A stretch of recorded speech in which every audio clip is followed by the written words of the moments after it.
Tu t'es jamais demandé comment l'influence des gens pourrait avoir sur toi, que ce soit tes amis, ta famille, tes collègues, le travail, l'école ou la vie de tous les jours? Moi, c'est Gabriel et bienvenue à Peace and Progress. Aujourd'hui, on va parler de l'influence.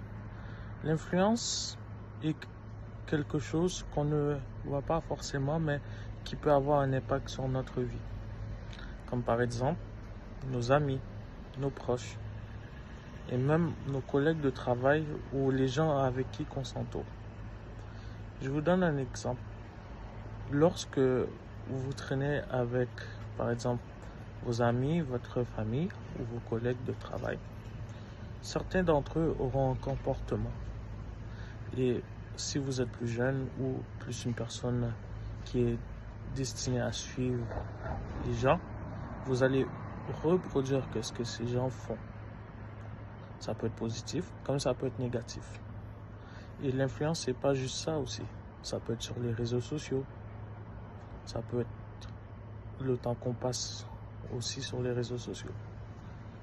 Les meilleurs exemples que je puisse vous donner sur les réseaux sociaux, c'est voir des gens qui ont déjà une grosse voiture comme une Lamborghini, une Ferrari, la voiture dont vous rêvez.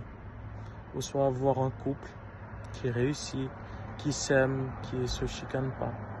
Vous pensez que c'est de l'influence positive, mais certaines influences comme ça sont négatives. Pourquoi? Parce que ça vous donne le doute de vous-même et vous doutez de vos capacités ou soit de votre vie parce que vous vous comparez aux autres. Et c'est de là que l'influence peut jouer un mauvais rôle. Parce que lorsque vous voyez des gens avoir directement une belle vie ou une belle voiture, vous pensez c'est comme ça la vie. Je dois avoir une belle maison, une belle voiture, une belle femme, une personne qui m'aime. Mais il faut savoir que ça prend des trucs derrière, ça prend du recul. Vous devez prendre votre temps. Parce que si vous ne prenez pas votre temps, aussi, vous allez recevoir cette information négativement. Vous allez devenir jaloux, avoir de la haine et détester les gens autour de vous. Prenez par exemple aussi dans l'influence vos amis. Par exemple, vous avez 5 amis qui fument. Vous fumez pas, non? Mais vous allez développer cette capacité à vouloir essayer, à dire ah, est-ce que je peux essayer? Donc là, vous vous êtes fait influencer parce que le groupe fume, tu veux fumer aussi. Par exemple, tu traînes avec des gens qui sont positifs, 5 personnes qui sont positives, tu seras positif aussi.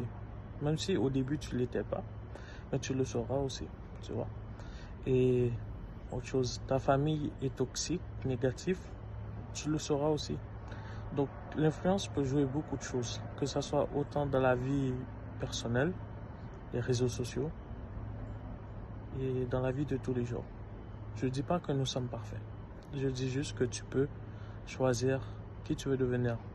L'influence surtout, que ça soit positif ou négatif. C'est à toi de décider si tu veux te faire influencer négativement ou positivement.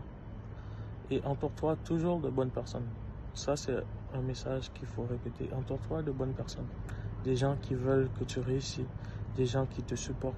Parce que si tu ne t'entoures pas de gens qui te supportent et des gens qui te rabaissent, ça va influencer tes émotions. Tu ne seras pas bien dans ta peau et tu ne voudras pas évoluer. Donc, c'est mieux que tu traînes avec des gens qui vont te pousser à ton maximum, te pousser à faire plein de progrès et avancer. Parce que si tu n'avances pas, eux, ils s'en foutent.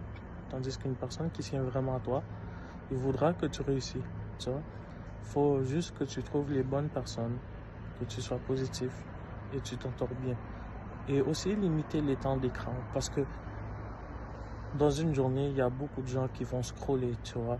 Ils vont prendre leur téléphone, ils vont commencer à swipe, juste pour regarder du contenu. Mais c'est pas la meilleure truc à faire. Surtout quand tu as des grosses journées, puis tu es fatigué. Dépose ton téléphone, prends un temps pour méditer, te reposer, bien manger surtout. Ensuite de ça, tu peux reprendre ton téléphone. Parce que si constamment tu prends ton téléphone et tu swipes, tu vois juste des gens qui ont la vie parfaite, comme on dit, mais tu seras malheureux. parce que tu vas comparer ta vie aux autres. Donc, c'est mieux que tu poses ton téléphone quand tu arrives à la maison, ou soit quand tu es en pause à l'école ou bien au travail, pose ton téléphone. Profite du temps que tu as, remets-toi en question. Qu'est-ce que tu peux améliorer pour avoir une bonne influence sur les autres, ou soit avec qui traîner. Parce que si tu choisis les mauvaises personnes, tu seras mal. Si tu choisis les bonnes personnes, tu seras bien. C'est à toi de décider qu'est-ce que tu veux faire. C'était Gabriel sur Peace and Progress. Et j'espère que vous allez passer une bonne journée. Il fait beau aujourd'hui, la journée que vous voyez cette vidéo-là. J'espère que vous trouverez votre bonne influence.